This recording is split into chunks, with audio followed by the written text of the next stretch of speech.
its 3-year-long renovation project. Ahead, why the executive director is encouraging everyone to check out the more than 90-year-old building.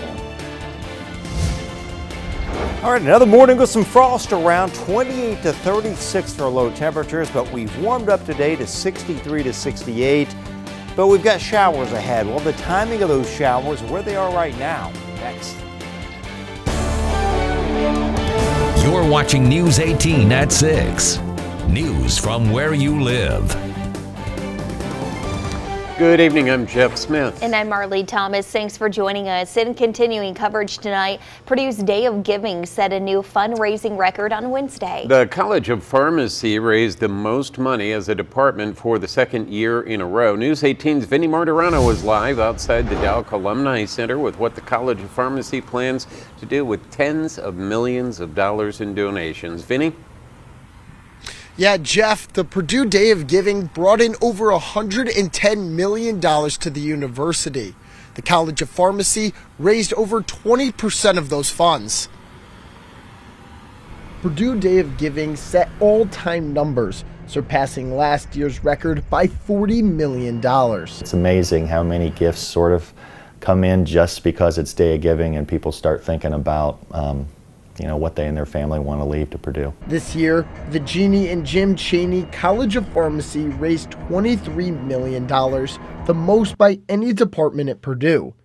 Dean of the College of Pharmacy, Eric Barker, is thankful for the donations to the program. It's very exciting when we have the opportunity to see in a very vivid way the generosity of our alumni.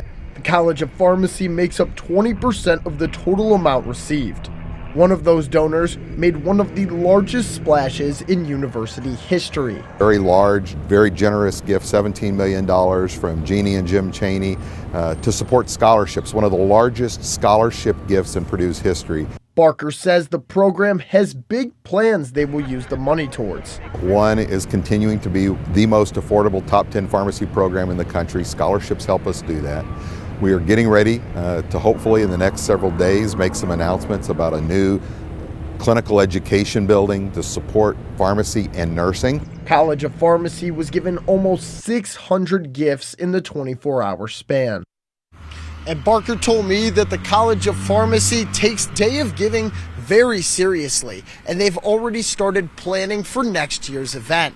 Reporting live on Purdue's campus, Vinny Martirano, News 18. We're talking about a chance for showers in the forecast tonight. We sure are. Storm Team 18 Chief Meteorologist Chad Evans joins us now with the timing of that. Hey, Chad. Yeah, hey there, Jeff and Marley. This is a new view out of our Rossville cam that was just installed.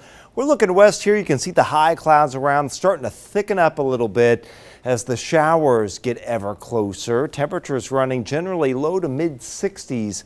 Right now, and there are the clouds thickening from south to north over the viewing area, and there you see the showers down in the southern part of the state that are working northward. So these showers come in tonight and last through part of tomorrow. Then we have several other little clipper systems upstream that'll dive down and bring some showers to the forecast and a little thunder coming up into the weekend. So that said, for the rest of the evening, clouds thickening up. We drop to 55 by 11 o'clock tonight. Winds out of the east. Overnight lows mid to upper 40s. Some showers coming in after about 11 or midnight tonight. Winds starting to pick up out of the northeast. And there are your lows. Mid 40s Rochester, but upper 40s Lafayette and Attica, and we'll get down to about 47 at Frankfort and towards Clarks Hill. Coming up, we'll have the timing of the showers and thunder for the upcoming weekend and also the risk of a little bit more frost come next week. All right, Chad, thank you. Tonight's a big one for everyone at the historic Thomas Duncan Hall in Lafayette. They're not only celebrating their 92nd anniversary, but also thanking the people who have helped them over the past 3 years making repairs to the building. Yeah, the open house started at 4 and runs until 7 tonight, where you can see all those improvements that have been done. Those improvements include renovating the stage, refinishing the wood floors, and replacing rugs and paint, and also improving the handicap accessible bathroom. The officials of this Hall of History would like to thank everyone who made tonight possible, even if you couldn't make it. Well, we just want to invite the public to come out, and anytime, if they can't make it tonight for the open house, just to give us a call and come out for a tour. There's great history, great stories, great legacies. This is really a building of a combination of two legacies, the Thomas and Sarah Duncan legacy and the Community House Association legacy. And if you did miss tonight's open house and would like to learn more about Duncan Hall's history, you can find their website and phone number. We'll get that posted on our website. A bill that would make it easier to ban books from public school libraries is now on its way to Governor Holcomb's desk. State lawmakers have given final approval to the bill requiring libraries to publicly post a list of books on offer and provide a way for the community to file complaints. It also prevents schools and librarians from arguing that the books have educational value as a legal defense. The language was added to a House bill related to student assessments.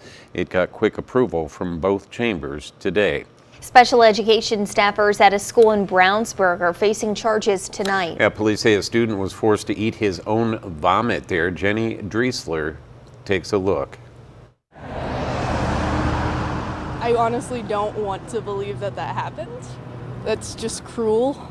You can read my t-shirt that says no excuses. So I'm aghast. To me, it's very sickening, but it's also unbelievable.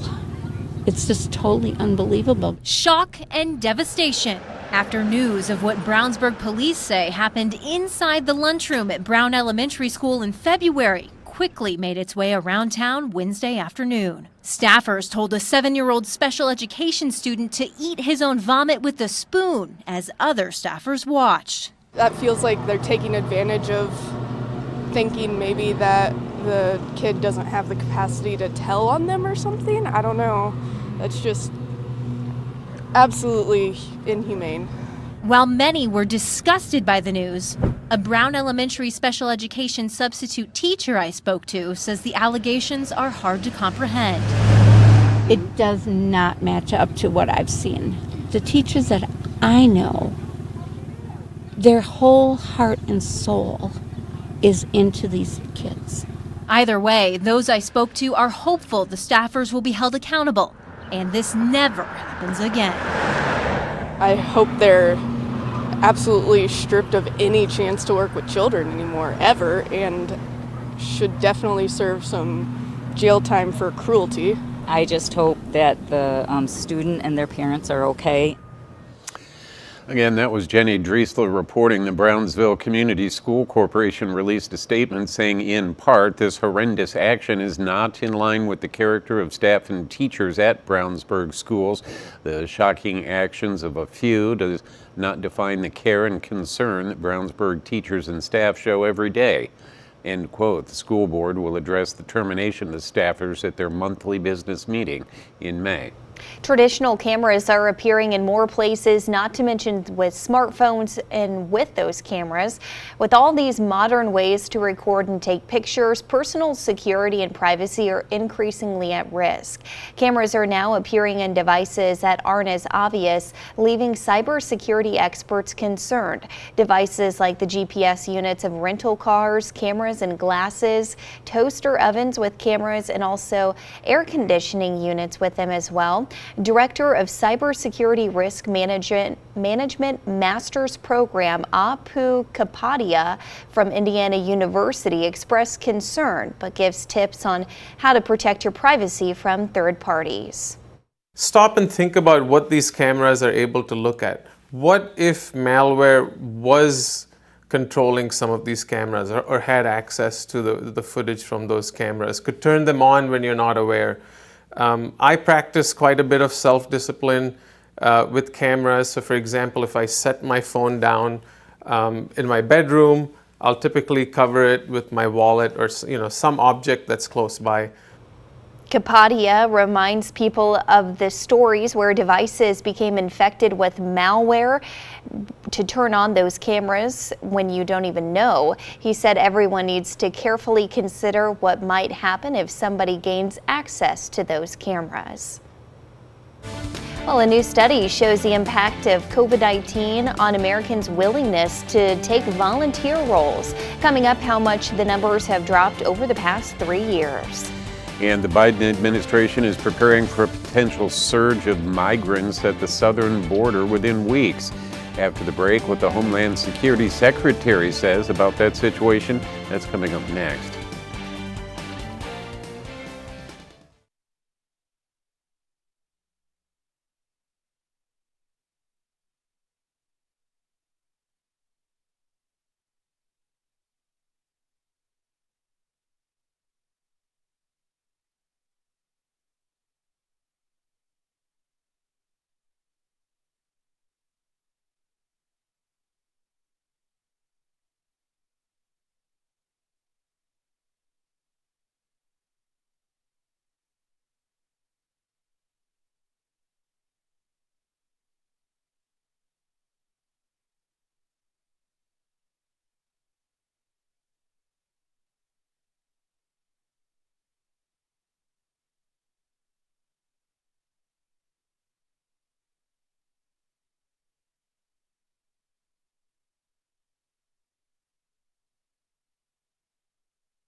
You're watching News 18 at 6.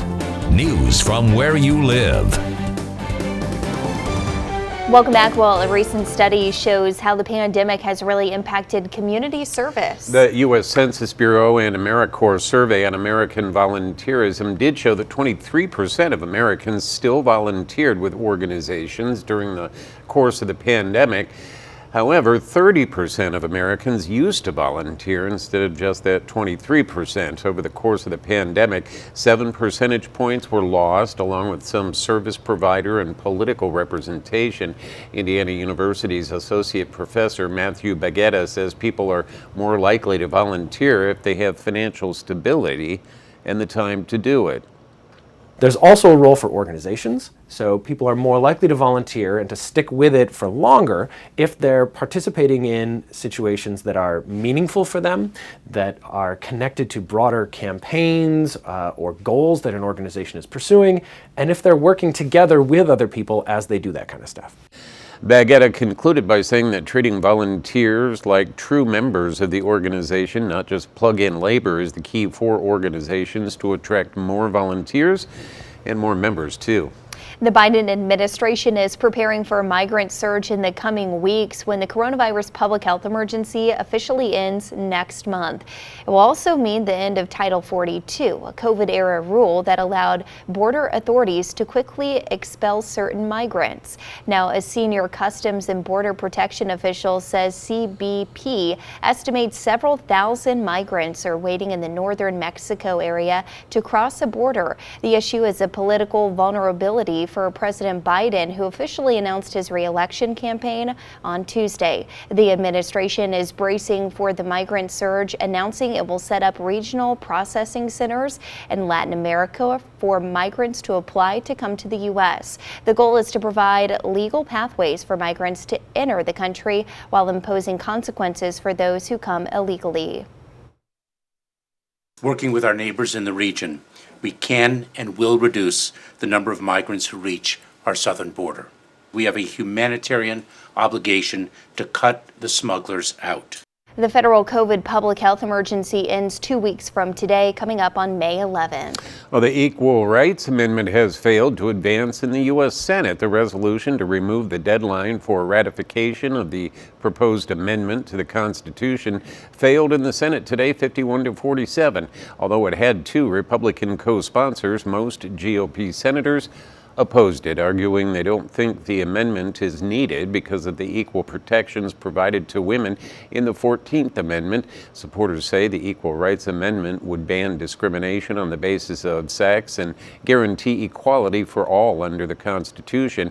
It's been ratified by 38 states, seemingly meeting the required 3/4 needed to be approved, but some members of those states adopted it after a congressionally mandated deadline had passed, raising questions about the validity of those approvals. All right, we're tracking the showers for tomorrow morning. No frost risk tonight. That'll be next week. But in the meantime, we'll let you know when the showers come in and how much rain we'll get out of it next.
And now, your Storm Team 18 forecast. Weather from where you live.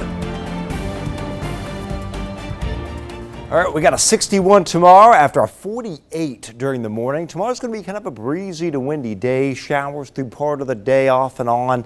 And then perhaps a little bit of sun later on in the day. Now, it'll be warmer in our northwest where the showers end sooner. We get a little bit of sun, so low to mid 60s from Pine Village all the way up to Wheatfield, Morocco. But 61 Monticello, we'll get up to about 60 at Delphi and upper 50s in our eastern and southeast counties. Now on Saturday, it's a 65 to 69 degree day, 67 at Greater Lafayette. Some patchy fog in the morning, then the winds crank up, gusts 22 to 35 from the southwest. And a wave of some scattered showers and even a couple of isolated thunderstorms comes through. There are your highs, 66 Logansport, upper 60s, Romney, Linden area over to Fowler, 67 at Chalmers. Now this is 9:30 tonight. We are becoming overcast at that point, and here come the showers. After around 11 or midnight, they start to come in, moving south to north. There are the showers at 8 o'clock tomorrow morning, and still a few showers around even at 11 a.m. Some clearing in our western counties tomorrow late afternoon and evening, and then a clearing trend tomorrow night sets the stage for some areas of fog to develop, and then some increasing clouds on Saturday after sun through the morning. And again, all the wind around, and then this little wave of showers and even a couple thunderstorms comes through. Can't rule out an isolated instance of pea-sized hail. We clear out Saturday night, but then Sunday morning, a wave of showers comes through. Then we get a little sun and we bubble up a few more showers and thunder showers Sunday afternoon. And there's your gray skies and a few showers on Monday. Again, this is not driving 1 to 3 inch rains. By the time we finish this all up, these rounds of some showers beginning tonight, lasting till Tuesday of next week, it will all add up to anywhere from 4/10 to a little more than 1 inch of rainfall. Your normal high is 66. We'll be pretty close to normal Saturday at 67. Mid-50s though, cooler on Sunday. A 49 on Monday, showery, windy. Cool on Tuesday, still pretty blustery, 53. Then we get some frost later on next week. Wednesday, 57, 65 on Thursday. Look at that, 32 on Thursday morning, and still kind of cool even later next week. We may have a few scattered showers, perhaps Friday and or Saturday. Otherwise, it'll just turn cooler again. More lows in the 30s, and again, if you want warmth, if you want 80s, I got a new blog post on that right now. The pattern changes in mid-May. We got a pretty good stretch of temperatures well into the 80s by that point.